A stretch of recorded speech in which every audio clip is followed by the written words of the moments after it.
Cerchi idee per riutilizzare la carta delle uova di Pasqua? Ciao, io sono Letizia, creativa del canale Vivi con Letizia, dove puoi trovare tantissimi progetti di riciclo creativo, fai da te e trucchetti per casa. Anche quest'anno ho deciso di riutilizzare l'incarto delle uova di cioccolato. Oggi ti mostro quindi 5 idee facili che potrai replicare anche tu. Se ti piacciono tutorial come questo, ti consiglio di iscriverti adesso al mio canale cliccando su iscriviti e sulla campanella per non perderti nessuno dei prossimi video.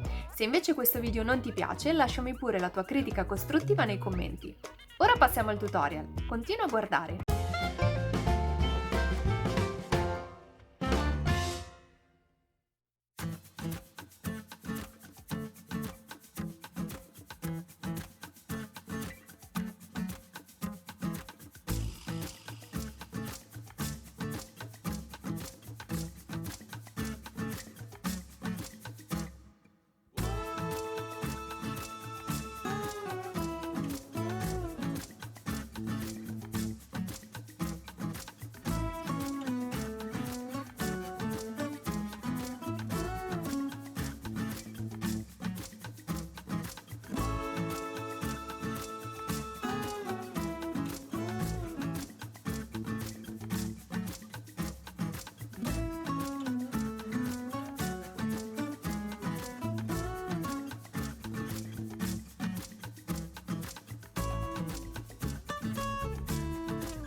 Se ti piacciono tutorial come questo, ti ricordo che puoi iscriverti adesso al mio canale cliccando su iscriviti e sulla campanella per non perderti nessuno dei prossimi video. Tu hai già deciso come riutilizzerai la carta delle uova di cioccolato? Fammelo sapere nei commenti. Noi ci vediamo alla prossima. Ciao! Anche quest'anno ho deciso preparando 5 bellissimi progetti molto facili che potrai preparando 5 progettini facili che potrai replicare anche tu. Ho preparato 5 progetti facili che potrai